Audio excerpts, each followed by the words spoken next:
A flashback started taking place 47 years ago in the South Blue, the kingdom of Sorbet. A boy was born. His cries resonated through the village, spreading joy to everyone present. People congratulated his parents for a happy big baby.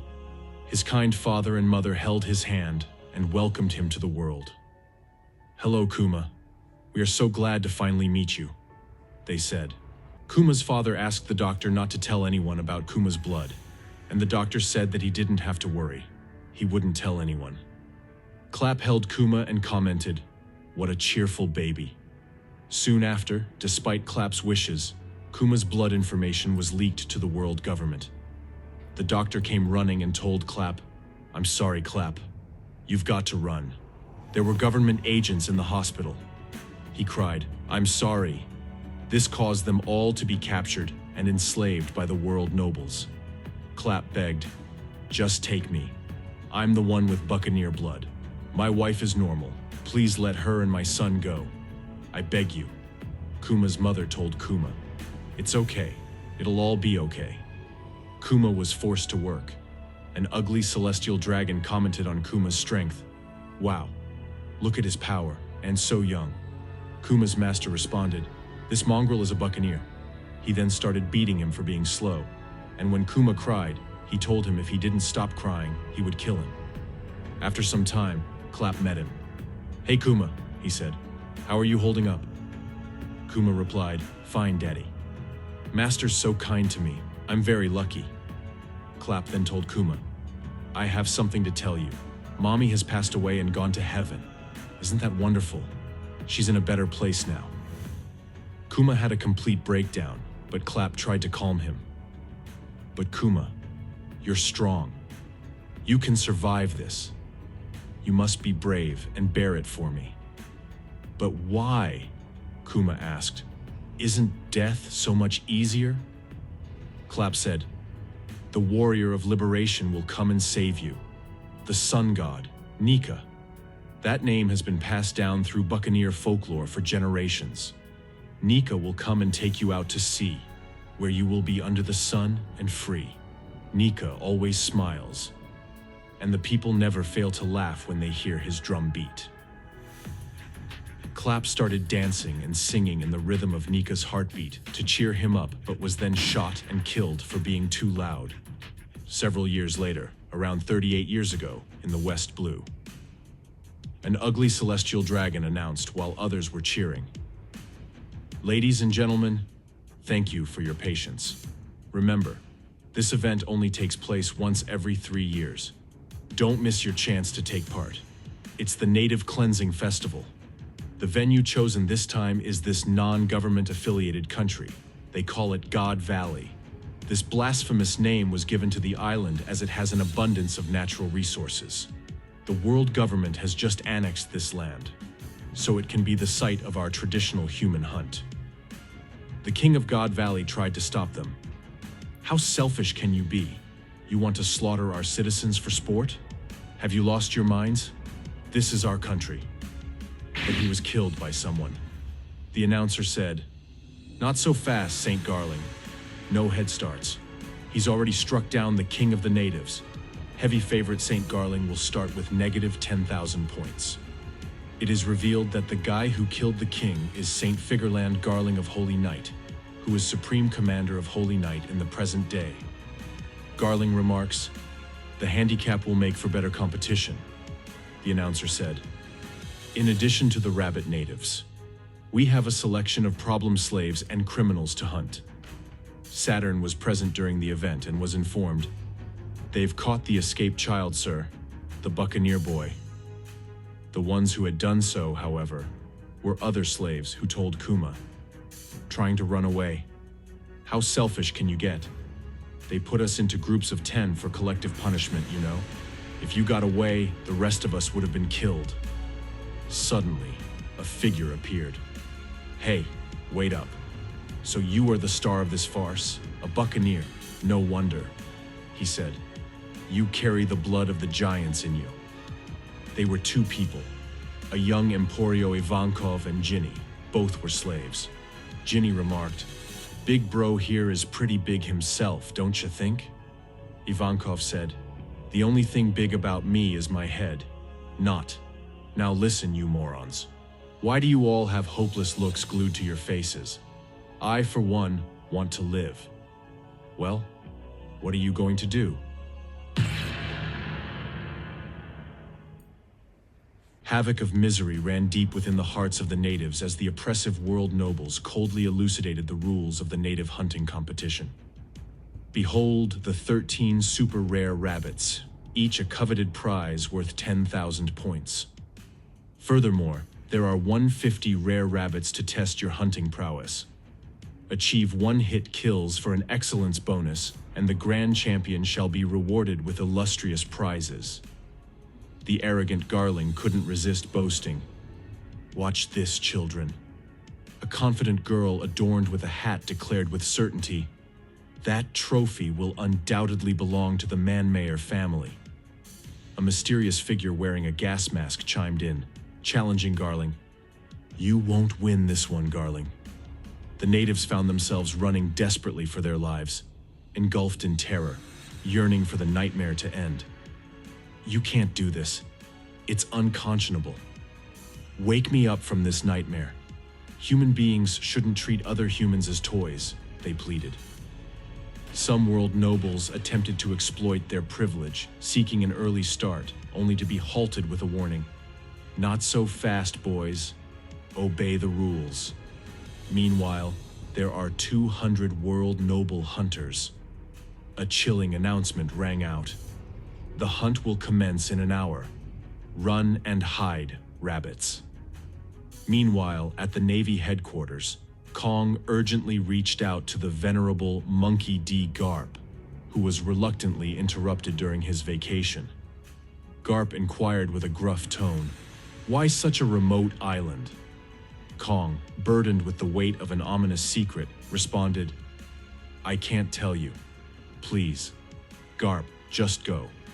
We're not certain yet, but we can't afford to take chances." Garp, with a hint of frustration, retorted, "Is this the Celestial Dragon's little field trip? I warned you not to mess with Hachinosu, but who listens to me? That was treasure from Pirate Island.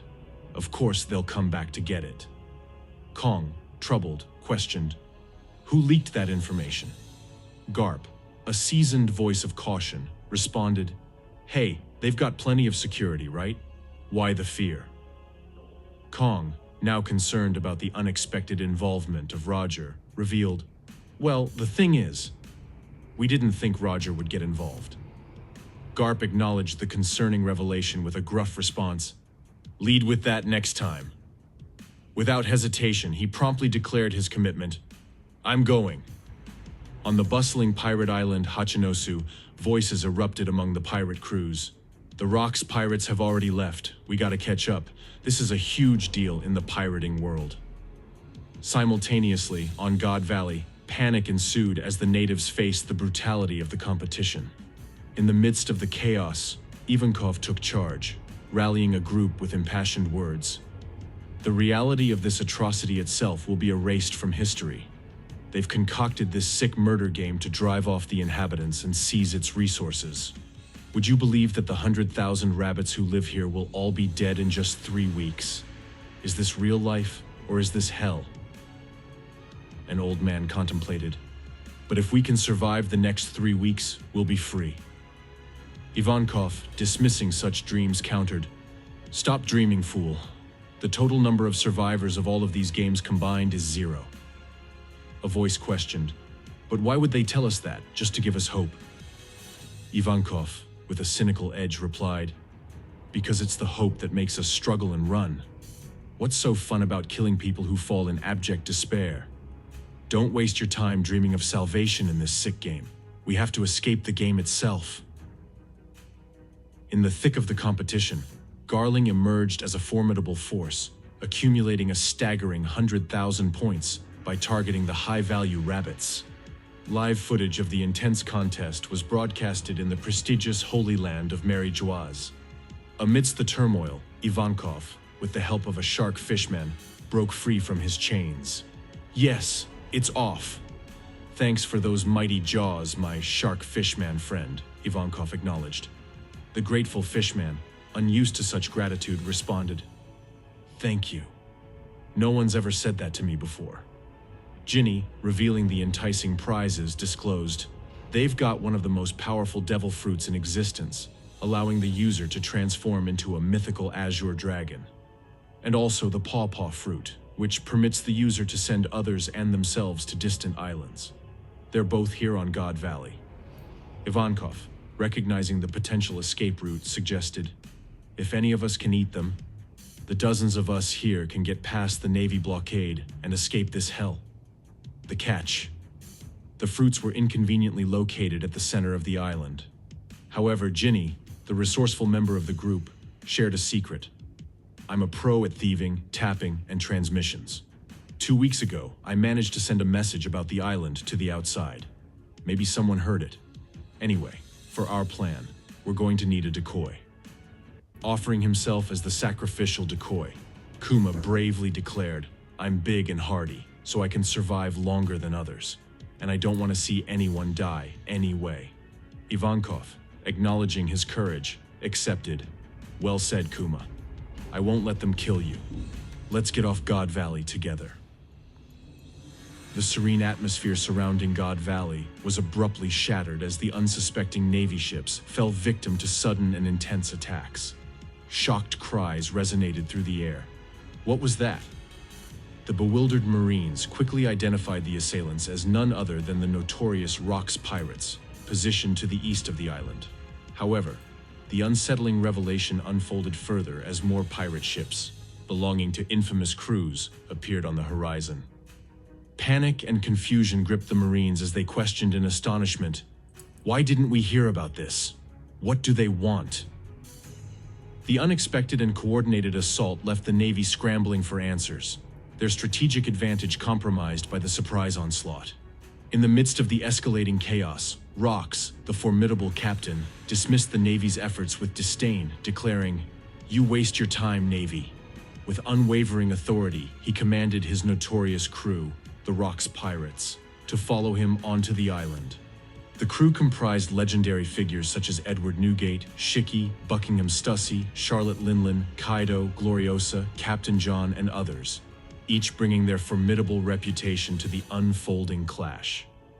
Intriguingly, the crew also included familiar faces from the thriller Bark arc, adding an unexpected dimension to the unfolding narrative. Whitebeard, the indomitable pirate, couldn't let Rox take the lead without a challenge. He called out, "Not so fast, Rox. Who said I was your follower, fool?" Stussy, known for her sharp wit, couldn't resist a sarcastic comment. "Oh, Newgate, not you too." Tensions heightened as Gloriosa and Stussy exchanged biting remarks. Shiki, exuding confidence, remarked, "I assume it's Finder Keepers," while Big Mom staked her claim with determination. "They'll be mine." Kaido, ever defiant, responded to Linlin's claim, "But you can't do anything with them, Linlin." Captain John, injecting humor into the intense situation, commented with a laugh, "That's my treasure." Whitebeard voiced his concern, stating, "I just know that fool Rox will lose sight of the goal. We have to be certain first."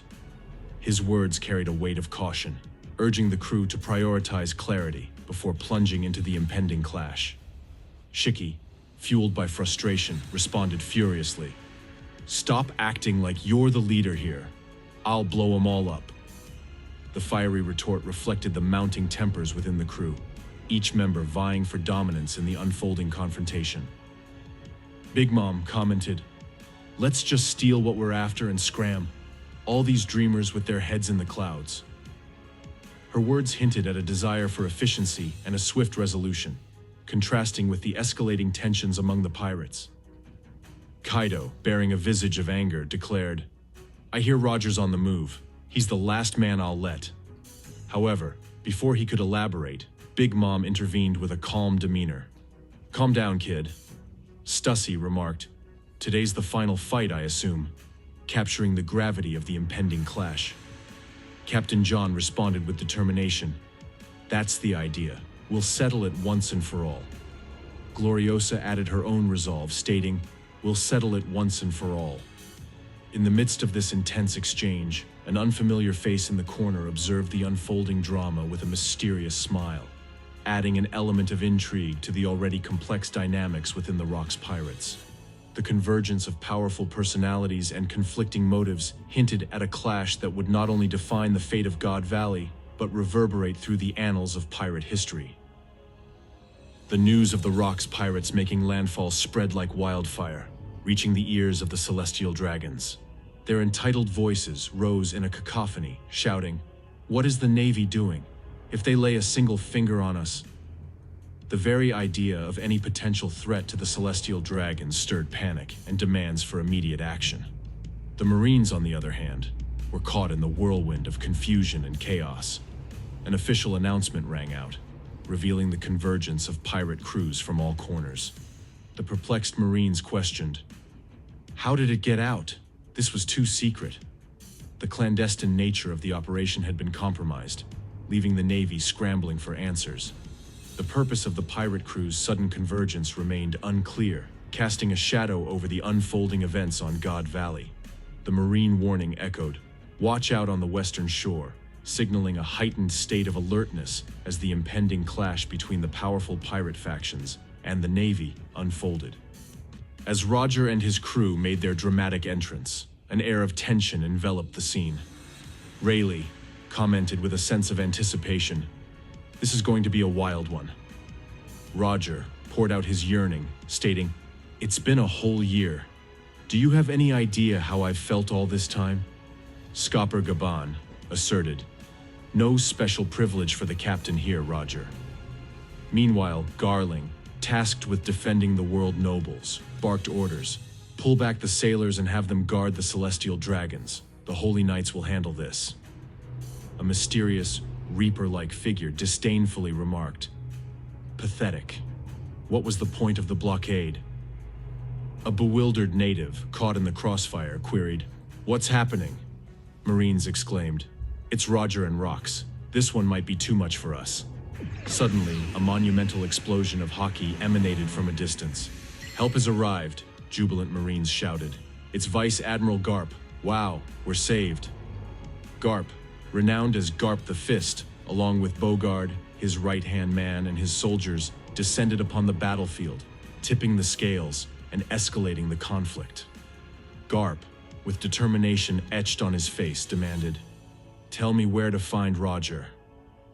Amidst the chaotic battleground, Ivankov and Kuma navigated through the frenzy, successfully securing the two coveted devil fruits.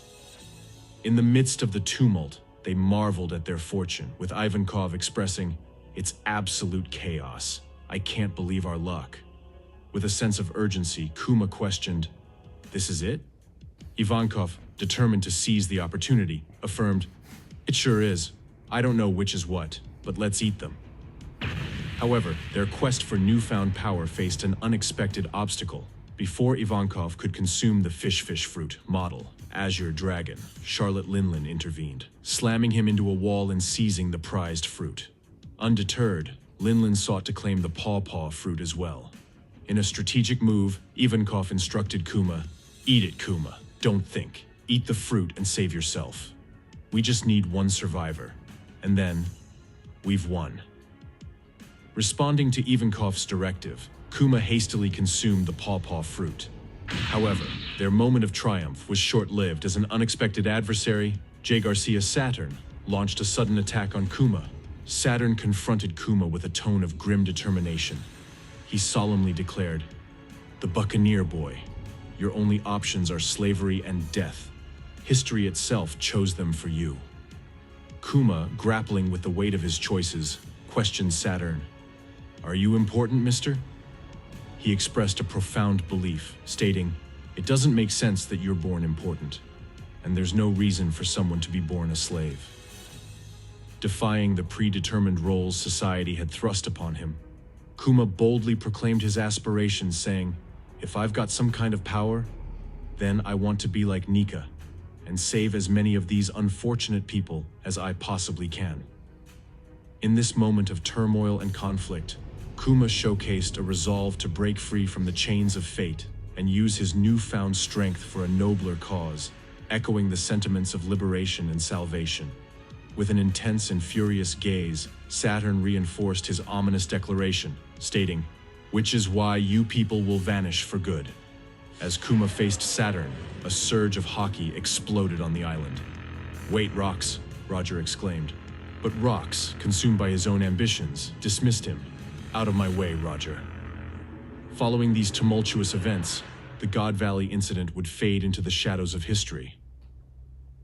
In Sorbet Kingdom, South Blue, amidst the tumultuous aftermath, Kuma, Ivankov, and Ginny managed to escape God Valley.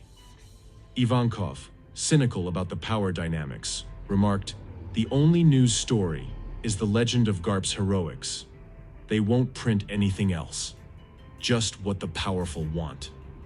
This Morgan's writer is such a hack. We still have no idea what happened on that island. The trio sought refuge in Kuma's hometown, finding solace in the quiet walls of a church. As Kuma prayed, Ivankov, with curiosity, asked, "Why are you still praying, Kuma?" Kuma, burdened by the memories of lives he couldn't save, replied, "I'm thinking of the other lives I could have saved." Ivankov, offering reassurance, stated, "You saved over 500 lives back there." Ginny, with a heartfelt acknowledgement, chimed in, "That's right, Kumachi. You were amazing. Everybody was crying with gratitude. Even I was." Ivankov, recognizing Kuma's newfound powers, added, "Now you've got hands of liberation that set people free." Kuma, a hint of a smile on his face, looked at his hands. "Hands of liberation," he said. Ivankov, attempting to unravel Kuma's past, remarked, "So your family ran a church. Explains so much about you." Ivankov, seizing the opportunity for newfound freedom, decided to set sail on his own, leaving Kuma and Ginny in Sorbet. "Well, it's time for me to go to sea," he declared. "I've got to make the most of this freedom." Kuma, filled with gratitude, told Ivankov, "For as long as I live, Eva, I'll never forget your face." With a laugh, Ivankov replied, "No one ever has." Ginny, choosing to stay by Kuma's side, said, "I'm gonna stay here with Kumachi and figure out what to do with my life, bro." Ivankov left, carrying the hope of a reunion. Now alone in Sorbet, Ginny reflected, "I'm 4 years older, so it's up to me to feed little Kumachi." The duo embarked on a journey of survival, chopping wood to sell and make ends meet. "No more digging through the trash. No more stealing. We buy our food," Ginny declared. When Kuma faced mockery from kids who deemed him a monster, in defense of Kuma, Ginny courageously confronted the children, standing up against their unjust accusations. However, the altercation concluded with Kuma's characteristic humility prevailing. He apologized, saying, "I'm sorry about that. Ginny's actually very nice." Moved by a genuine desire for reconciliation, Kuma, harnessing the extraordinary powers within him, channeled his abilities to alleviate the physical pain endured by the children. A wave of relief swept over them, transforming their expressions from discomfort to pure joy. Grateful and astonished, the children exclaimed, "It's better. The pain just flew away." Was that magic? As night fell, the two sat down for dinner. When Ginny's stomach remained unsatisfied, Kuma, ever selfless, offered her his portion. "You eat so much, Ginny. We've got a lot of work to do," Kuma remarked. Ginny, gazing out the window, pondered, "When did they turn you into a slave, Kumachi?" Kuma, with a somber honesty, replied, 4. Ginny, finding camaraderie in their shared past, exclaimed, "Hey, me too." Kuma, cautioning against celebrating such a fate, remarked, "It's not something to celebrate." Overwhelmed by the emotional weight of their freedom, Ginny, with tears in her eyes, cried out, "I'm so full." Kuma, sharing in the joy of newfound freedom, joined her in tears, saying, "What? Don't cry, Ginny. The two, bound by their shared journey, broke down in tears of gratitude and happiness.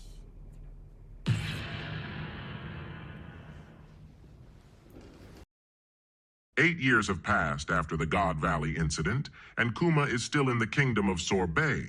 He is now known as Pastor Bartholomew Kuma. He has grown into a young man and is seen helping the older people on the island to recover from their body pain. The old lady who was getting treated blamed the young people of the country for the country's poor economic conditions, as there are very few of them left in the country. All the old people in the church are happy that Kuma has such a great power that can relieve them from their body pain. They then ask him whether he could perform the pain relief session on weekdays too. Hearing, Ginny enters the room and says, "No chance, only Sunday." She then further says, "How is it that some bunch of free old people like you think of asking for more help? It's not a nursing home for you guys to get free treatment."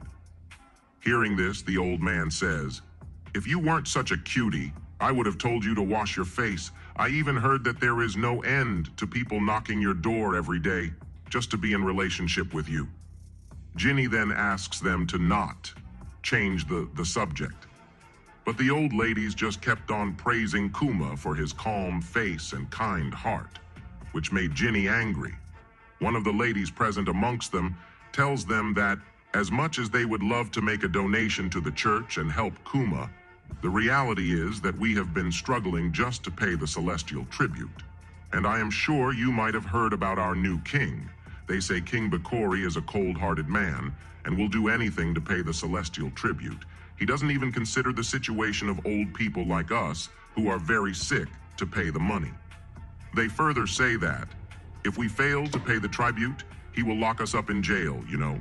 The other day, one of my acquaintance died in jail because of starvation. Can you believe a king not feeding his prisoners? But he is happy to be a lapdog to the celestial dragons. See now, do you understand the importance of being in good health? To which Kuma replies, "Don't worry, I can get rid of any pain or mild illness you need me to, so people visit every week if you want." Then the old people leave the church and thank Kuma again for everything he has done. Then we see Kuma standing in front of a huge bubble, if you guys remember. The same kind of bubble that Zoro agreed to touch to save Luffy. Kuma then gathers all his willpower and touches the bubble of pain, which causes him extreme pain. Ginny, who knows about everything, just sits on the ground and starts crying because of the pain that Kuma has to go through to help others. Ginny then helps him and says, "Those old people have no idea that you are taking on their pain and you still keep on doing this week after week." To which Kuma replies, "It can't be helped. If someone doesn't shoulder their burdens, their pain and suffering won't just disappear." He further says, "If I leave the bubble be, it will return to the original person. But I am happy as long as everyone can be happy. I am sorry. I made you worry. If I train more, I can become even more stronger." To which Ginny says, "But that's not the problem here." Kuma then changes the topic by letting Ginny know that they got food in return for their help, so let's eat, which makes Ginny happy. The chapter then fast forwards to when Kuma becomes 22 years old. We see Ginny asking Kuma to marry her, to which Kuma says no. Then she asks Kuma, "You love me, right? Just admit it, you do. Wouldn't it make you happy?" To which Kuma replies, "I am sure it would, but the thing is, I don't want to make you unhappy." Kuma then remembers how his entire family was killed because of his father being a part of the Buccaneers tribe. Kuma then shows Ginny an article about the freedom fighters. He says, they finally issued wanted posters for them after they riot in several countries against the celestial dragons. He then looks at Dragon's poster and says, "He is so cool. He is like a hero. One day I also want to head out to sea and dedicate my life to save people too, just like him." Then the fishermen of the town knock it on their door to give them some freshly caught fish, as it was a good fishing day for them. Then the manga cuts to the time when Kuma became 25. Kuma is seen in the castle town, shouting at the guard for kidnapping the old people and ordering them to leave them immediately. To which the guards reply, "Do you want to defy the kingdom's army, you big monster?" They further say, "Did you not hear about the new law? according to which we are free to use every person in the southern city as we wish. To which Kuma asks, "Are you going to enslave them?" He then uses his devil fruit power to blast away the guards, creating a mess in the city. According to the king's new policy, the northern area of the island will be known as the Kingdom of Sorbet. The heavenly tribute citizens pay to the world government is decided by the value of citizens. Therefore, old people who pay a little are a pain in the ass. If we cut them off, our country will flourish. Then we see Kuma and Ginny. Kuma is arrested for causing trouble in the town, but he asks the others for the reason. They are been held captive, to which Ginny replies, "We raised our voice against the kingdom, trying to get them to free you, Kumachi. But at the end, we also got beaten up and eventually end up in jail with you." Kuma then says to Ginny, "This country is on the brink of becoming a discriminatory kingdom." To which Ginny says, "King Bakori is a celestial dragon puppet. This new policy was given to him by them. If you are planning on starting a rebellion, you will be signing up to fight the world government as well." Meanwhile, a group of people attacks the kingdom, and the king decides to save his life by trying to flee from the island. But to their surprise, Dragon and Ivankov are waiting for them. They say, "Do you think we let you escape? This is what you get for being a wannabe celestial dragon. Just looking at you makes me sick." Eventually, the king was dethroned and the kingdom was saved, and the people of the kingdom started laughing again. And so, the mysterious band saves the kingdom of Sorbet from the corruption of the world government. Ivankov, along with Dragon, then enters the prison room and says, "Looks like you made quite a mess, recommended man. Kuma, Ginny, they arrested you, haven't they? We have come to save you." Kuma and Ginny recognize the voice and shout, "Big brother," to which Ivankov replies, "You haven't changed a bit, Kuma. Let's change the world together." The onset of the great pirate era and the tragedy of Ohara spurred these freedom fighters to take up arms against the corrupt regimes of the world, starting numerous insurrections. It doesn't take long for the two pillars of this movement to become three, as Dragon and Ivankov recruited Kuma to their cause. This organization would then adopt a new name, one that echoed around the world: the Revolutionary Army.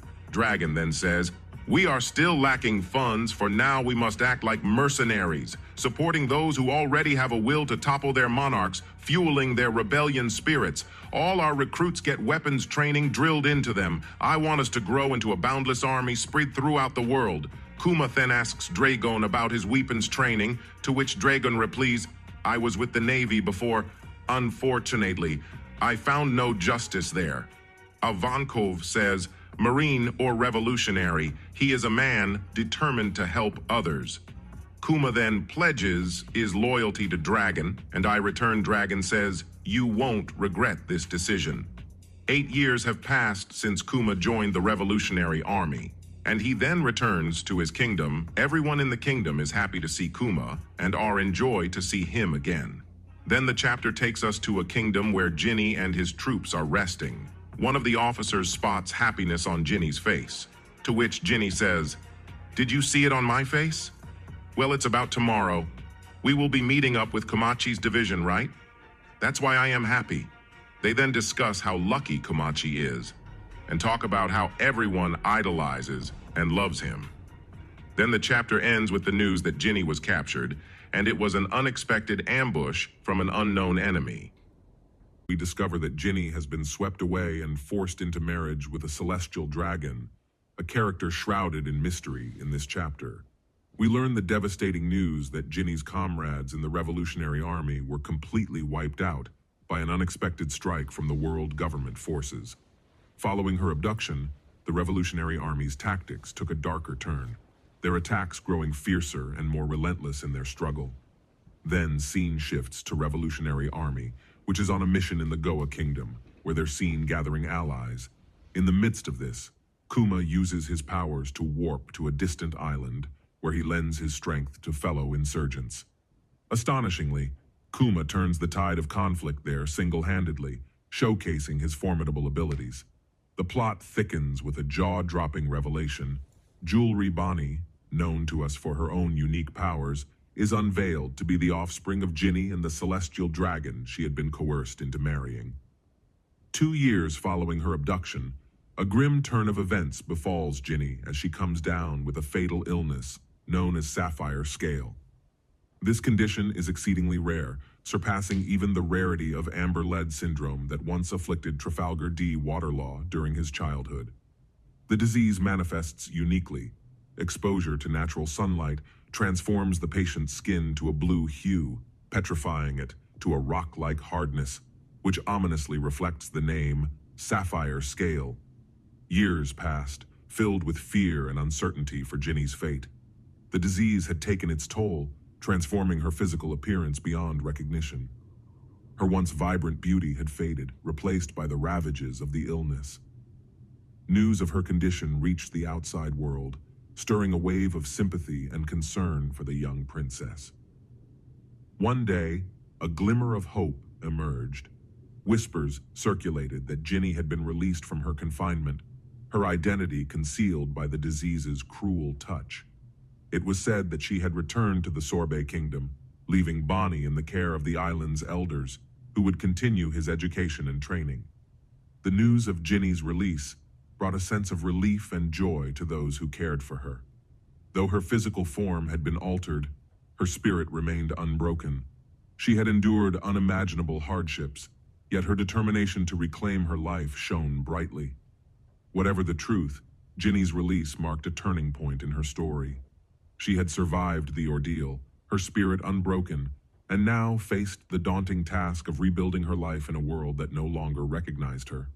Years after her release, Ginny returned to the Sorbet Kingdom, leaving Bonnie in the care of the island's elders.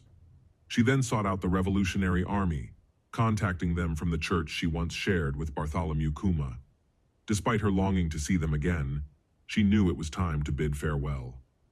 Ivankov and Kuma were shocked by her decision, but Ginny explained that she could no longer pretend to be the person she once was. Kuma, desperate to stay by her side, vowed to follow wherever she went, but Ginny knew he had a responsibility to the Revolutionary Army and to Bonnie. With a heavy heart, she bid farewell to her friends, leaving behind the memories of their shared past and stepping into the unknown. The narrative takes a poignant turn when the Revolutionary Army pinpoints Ginny's whereabouts. This discovery sets the stage for Kuma to employ his devil fruit abilities to journey instantly to the Sorbet Kingdom. According to leaked details, Ginny's final words to Kuma are a confession of her love for him, but tragically, he is already in the process of teleporting and does not hear her heartfelt admission. By the time Kuma materializes in the Sorbet Kingdom, Ginny has passed away. In a somber sequence, he takes on the duty of laying her to rest, adding a layer of solemnity to his character and to the storyline. Following Ginny's death, Kuma steps into a new role with resolve. He chooses to become a guardian to Bonnie, collaborating with the island elders to raise her. Despite the weight of his new responsibility, Kuma remains committed to the Revolutionary Army's cause.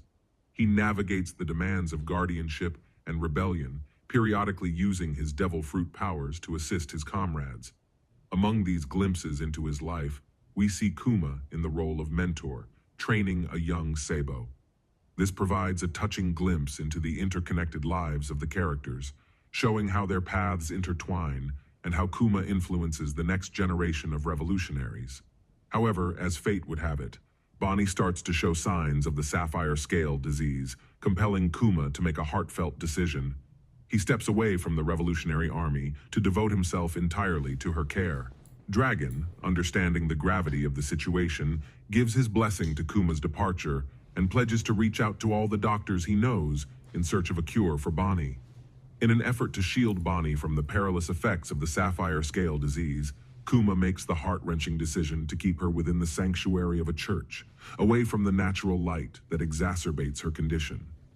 To offer her a semblance of the outside world, he brings her a collection of books, each telling tales of distant islands and cultures. Through these pages, Kuma encourages Bonnie to dream, asking her where she would choose to travel if she had the freedom to do so, nurturing her imagination and spirit within the confines of her imposed sanctuary. Amidst the challenging circumstances, Kuma and Bonnie find a way to carve out a semblance of happiness, with Kuma stepping into the role of a father figure. Their bond grows stronger with each passing day. In a tender revelation, we learn that Bonnie's moniker, Jewelry, stems from the unique manifestation of her illness, which left blue stones upon her face. It was Kuma, in his affection for her, who affectionately began to call her by this name, a name that would come to be known far and wide. The story leaps forward, bridging the gap to 6 years before the current timeline, presenting us with a 5-year-old Bonnie. During this time, Kuma has been in consultation with a physician regarding her condition. Despite all efforts to shield her from the triggers of her disease, the doctor delivers the somber prognosis that the sapphire scale will continue to progress with age, an inevitability not even the absence of natural light can prevent. This revelation adds a layer of urgency and poignancy to Bonnie's plight and the measures Kuma has taken to protect her. It is then revealed that she will die around 10, but an eavesdropping Bonnie is shown to have misunderstood that she'll be cured when she's around 10, as she only heard this part of the conversation. One Piece, Chapter 1098 sees Kuma conflicted, unable to tell her the truth due to having always promised her disease would one day be cured. The flashback then jumps 1 year forward in time, where King Bakori has returned to the Sorbet Kingdom and started to kill citizens. The chapter ends with people asking Kuma for help, with Kuma catching his breath as he tries to save as many people as he can from Bakori's savage actions. The citizens of Sorbet are fearful for his life. One of them yells, "You've done enough, Kuma! There's no saving anyone else. You'll only add yourself to the casualty list. Get out of there, please." As the southern province continues to burn and the buildings destroyed, Bakori claims that he drew inspiration for this effective policy from a kingdom in the Far East who did something similar to get into the good books of the world nobles. He adds that one must be willing to do the devil's work to ensure that a nation becomes rich and powerful. He is met with serious opposition, as many did not ask for this, and they demand that Bakori stop burning the southern province. But he merely scoffs and says that they are not seeing the bigger picture. He then orders to kill 4 or 5 of them. Kuma finally arrives at the castle and storms through the door completely in rage. Bakori warns Kuma, "Don't you dare. There are consequences for those who take up arms against their king. It won't be pretty, you bumpkin of a priest." Kuma, with complete disregard for what Bakori had warned him of, completely demolishes the castle. As a result, this day would go down in the history books as Sorbet's one-man revolution. The scene shifts to the holy land of Manhwa, the warrior god of science and defense. Saturn J. Garcia is informed of Sorbet having a new king. Saturn finds it odd and asks who did the crown fall to. The new king is said to be Kuma himself, as the citizens of Sorbet would not take no for an answer. They desperately wanted him to be king, and he relented. Kuma claims that he's nothing but a figurehead. The reality is that the kingdom is being ruled by the previous king before Bakori. His name is Bulldog, to whom the people were very fond of. Kuma still resided in his church, healing the elderly with his powers, though the people would still call him their king. One day, Kuma and several others see a grown-up Bonnie running around in laps. Everyone is shocked, as she is supposed to be a lot younger than she looks. Bonnie says she was trying to build up her stamina so she can sail with her father by the time she turns 10. But even she was unaware of her current condition. When she looks in the mirror, her own shock causes her to change back into a little girl, and Gyogyo realizes Bonnie has eaten a devil fruit, which they learn is the Toshi Toshi no Mi, also known as the age fruit. Bonnie tries practicing making herself look old like a granny, but Kuma does not want her to overexert herself and says that her body can't handle it. Bulldog then appears in the church requesting an audience with Kuma. At the same time, he brought his mother, the Queen Dowager Connie, whom Gyogyo mistakenly thinks it's Bonnie that successfully made herself a granny. Gyogyo was amazed by how real Bonnie made herself look like a granny. Bulldog's request for an audience with Kuma was to inform him that Bakori is plotting another comeback. The headlines of the newspaper reads, "The Evil Tyrant." As the article outlines the acts of Kuma, taking the throne by force, settling the fires, and destroying the buildings in Sorbet Kingdom himself. The people are outraged by Bakori's depravity and propaganda. Bulldog says that Bakori still has the backing of the world government, and with reports suggesting his battleships are already on standby. He will most likely try to reclaim the throne by force. The people tell Kuma they do not want Bakori back, and that he will kill them if he returns. Kuma agrees with them as he feels the same way. He says that if Bakori attacks again, he will do all he can to fight back, even though it means he will not be able to stay in the country as the government will brand him a criminal. Kuma asks Bulldog to become Sorbet's official king and to take Bonnie in for her safety, as the church won't be safe anymore. Bulldog accepts his requests and promises Kuma that they will make a new home that protects Bonnie from all sources of natural light. Kuma then parts ways with Bonnie, saying he'll be back as soon as he can. As Kuma heads out to sea, he's met with a fleet of marine ships. One of them occupies Bakori. He yells, "There he is! Be good Marines and shoot him! He's the tyrant who usurped my throne, the very definition of a corrupt dictator." He then orders the Marines to kill Kuma instantly and claims that he is Sorbet's rightful ruler. Kuma is furious and disgusted by the fact that Bakori dares to show his face again after his brutal actions. In his wrath and fury, Kuma sinks the entire fleet of marine ships, with his incredible power leading him to acquire a bounty shortly after. As he sailed around the world in search for a cure for Bonnie's disease, he visited places such as Torino Kingdom, Kuragana Island, where he was attacked by Abdullah and Jeet, who tried to claim his bounty but failed miserably, Karakuri Island, Wetheria, and the Bon Archipelago, where he tried to gain some clue to save Bonnie. Despite his persistent efforts, they remained futile. One day, as Kuma was out in the sea, he crosses paths with the Revolutionary Army's ship. "Hey, it's him, Kuma-chan," as Bello, Betty, Morley, and Gambo excitedly call for him. He reunites with Dragon, who told him that Iva and Inazuma got caught and sent to prison. Dragon asks how Kuma is doing as he hears Kuma has been having a lot of titles recently. Kuma is asked by Bello Betty if she could become the commander of the East Army, as Dragon would not let anyone else be the commander without Kuma's blessing, which he does. Dragon then tells Kuma that Sabo and Koala have come a long way since he last met them, and it would be nice if he saw it himself. And Kuma admits he would love to return to the Revolutionary Army one day. Dragon then changes the subject to Bonnie. He asks Kuma if he has heard of the marine scientist called Dr. Vegapunk. Because of an accident due to Caesar's actions, he has to switch labs and leave Punk Hazard. Dragon continues and says that it's usually tricky to get a hold of a man like Dr. Vegapunk, but because of him moving to switch labs, the security around Dr. Vegapunk might be lax. Kuma immediately prepares to leave and thanks Dragon for giving him a lead to cure Bonnie's disease. He adds that he will be ready to fight by his side once more if he can cure Bonnie's disease.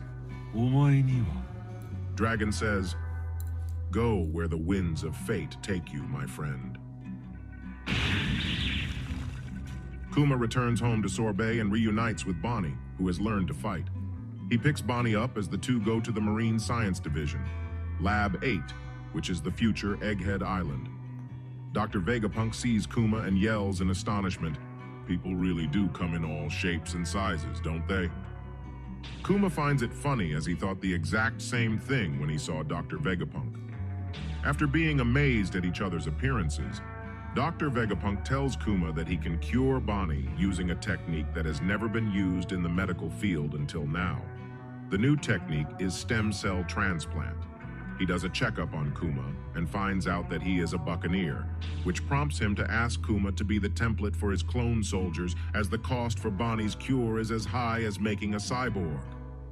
Kuma accepts but asks what the clones will do, and Dr. Vegapunk tells him that they will have bodies so sturdy they can deflect bullets, and will be so powerful that they can defeat the pirates and protect the weak and helpless.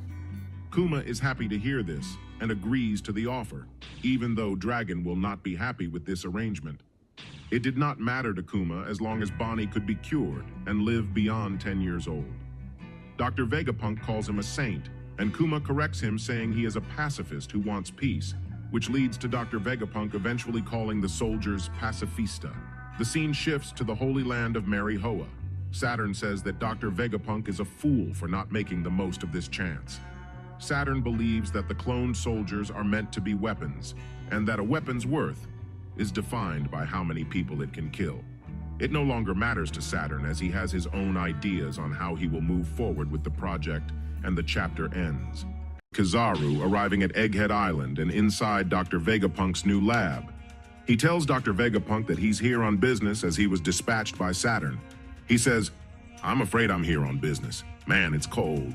This place sure is a far cry from Punk Hazard." This is interesting, as we all know that half of Punk Hazard looks like it was from the Ice Age.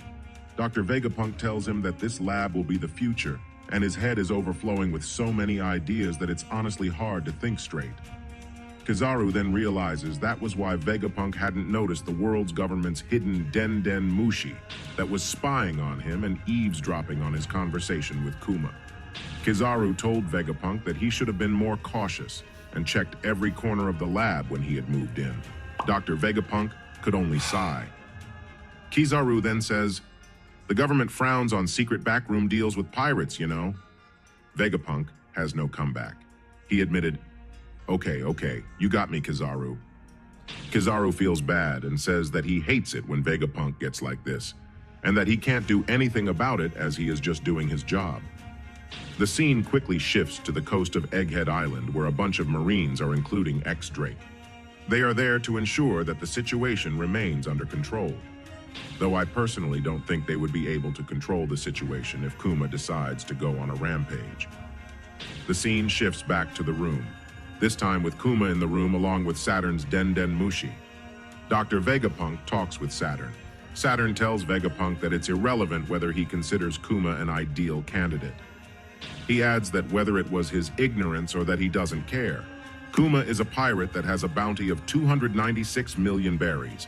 Making a pirate the face of their clone program is simply unacceptable, as it would destroy the reputation of the Marines. As such, Saturn decides to negotiate with Kuma by adding his own set of conditions. We saw in the last chapter where Saturn thinks Vegapunk is a fool for not making the most of this chance, and that he has his own ideas. This set of conditions shows the ideas that Saturn has to make the most of this chance. The first condition is for Kuma to agree to become one of the 7 warlords of the sea. The world government found themselves a member short, thanks to the exploits of a rookie named Ace a few days ago.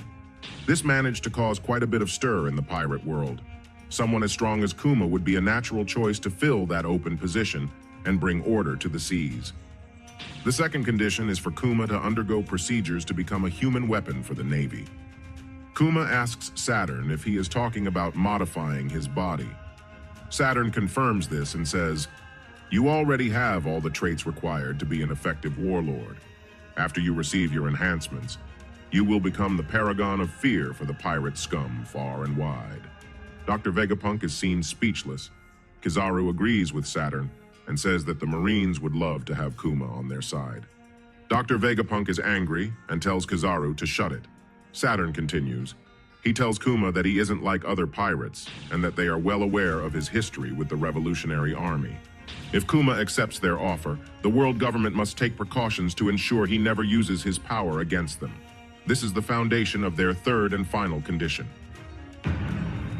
Saturn's face grew dark with apathy and says, "You must agree to give up your free will and sense of individuality." Upon hearing that, Dr. Vegapunk is outraged and yells that it would be likened to killing him. Vegapunk asks if this condition was set because none of the other warlords follow orders and go about doing whatever they want. He exclaims, "If you snuff out all the humanity left in a cyborg, you'll have nothing but a robot. Do you really expect me to murder a man?" Saturn then reminds Vegapunk of his position and says, "You forget yourself. You're a military scientist and you have no right to talk back." He adds that these conditions must be met if this criminal wishes to save his daughter.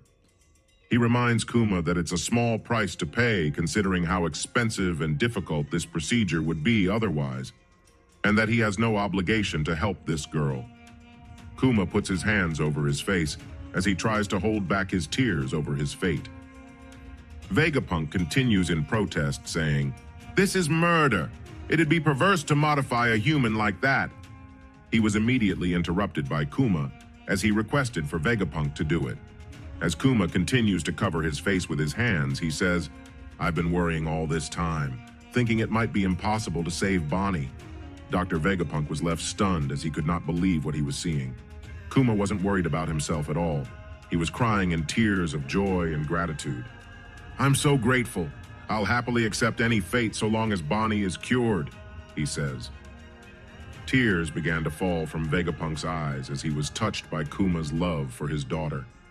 Kizaru lowered his hat a bit with respect for Kuma, and Saturn continues to remain apathetic.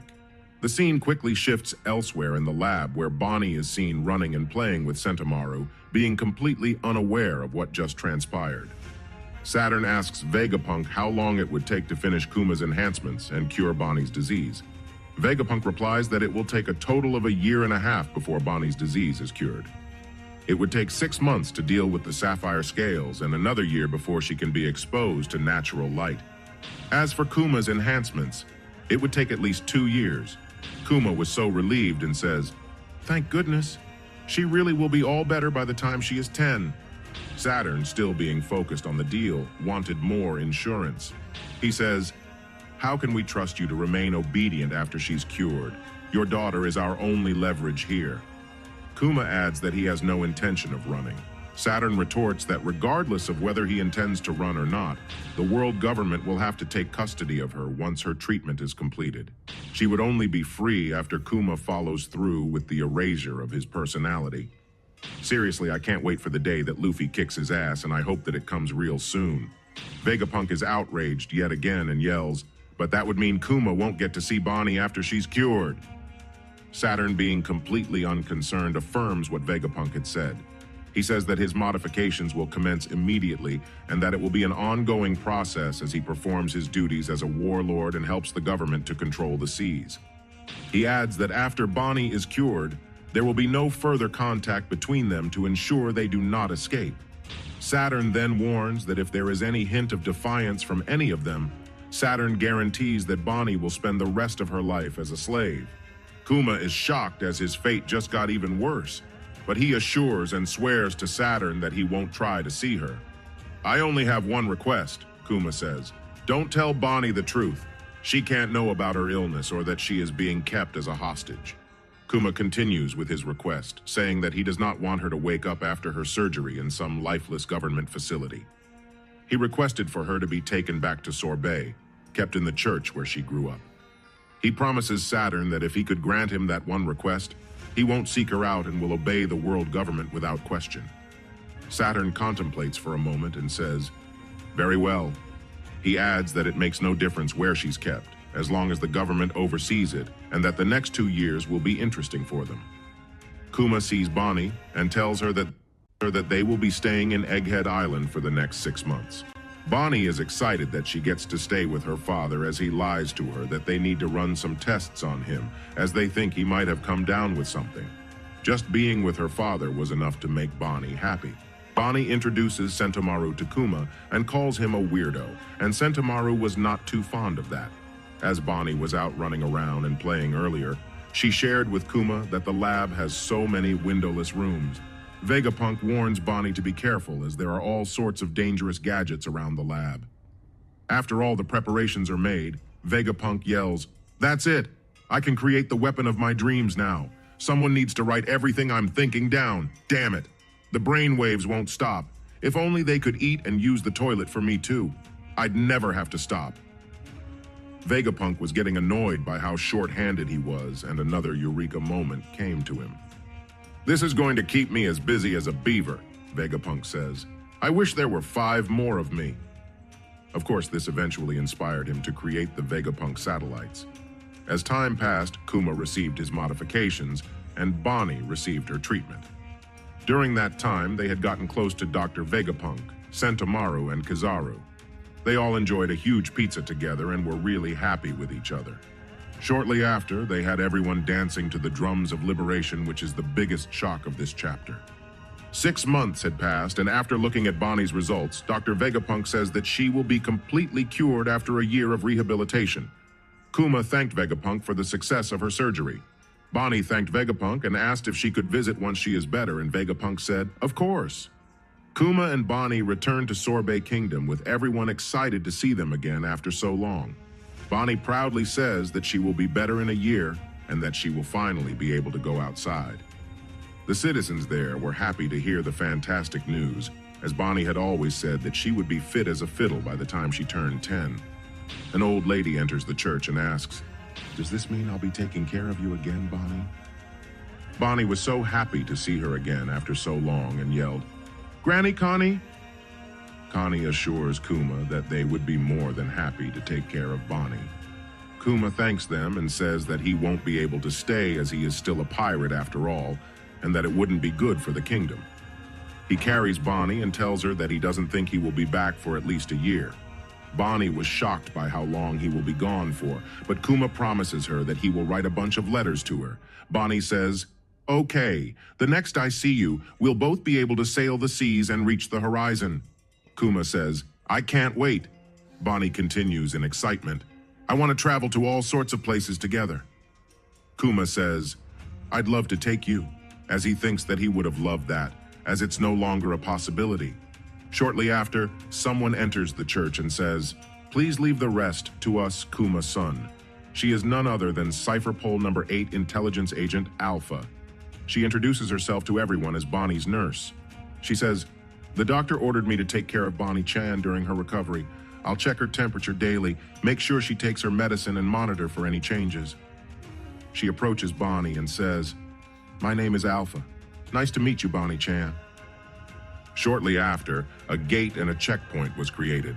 Alpha says, "No suspicious individuals will be allowed near her during recovery. Please remember to bring identification with you if you plan on visiting." Someone says that's such a pain and asks what's the building she's putting up in front of the church. Alpha tells them that it's their accommodations.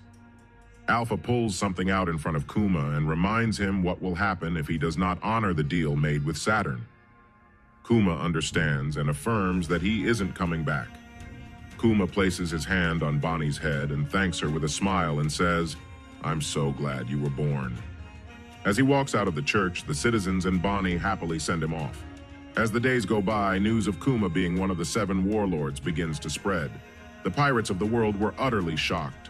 Sugar says, "Young master, there's a new warlord."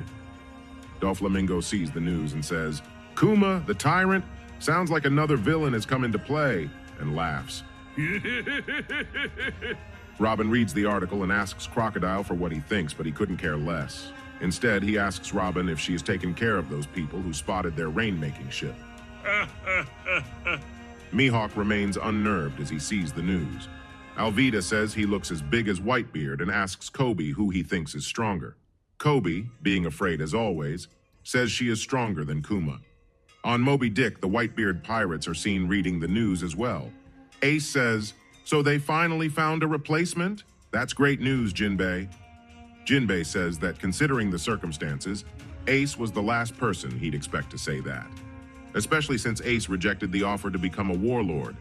Jinbei was surprised to read that he's a former king and that the pirate world is changing. Boa Hancock says that the news doesn't affect the Kuja pirates as she follows no man's orders, but Gloriosa reminds her that it's essential that she keeps track of information like this. Gecko Moria reacts to the news by laughing and says, "They say he's a paw-palmed man. That doesn't exactly sound frightening, does it?" Perona tells Moria that he's already a warlord, so he's got to be strong enough to make the cut. Dragon sees the news but remains quiet. Sabo and Koala were shocked. "Don't the warlords answer directly to the government?" Sabo asks. "Kuma-san would never work for them," Koala says. The scene shifts to Kuma's ship. He begins writing his letter to Bonnie. "Dear Bonnie, I'm still at sea as I write this. I've become quite well known and it's getting harder and harder to sail in peace, but I'm doing okay. I'm doing my best to find interesting travel destinations for you when you turn 10. He tells the Cocoa Bird that it will be a long journey to deliver the letter and to take care. As Kuma states into the sky, he hopes that everyone back in Sorbet is doing as well as he is. The scene shifts to Luffy in his village without his brothers as he is training. Luffy laughs and says, "I made him mad." The scene shifts back to Kuma's ship. Kuma receives new commands from the world government. He was in East Blue and asked what his orders were as he was seen just outside of Fuchsia Village. If you enjoy this video, please leave a like and subscribe to our channel. It helps motivate us to create more One Piece content like this for you.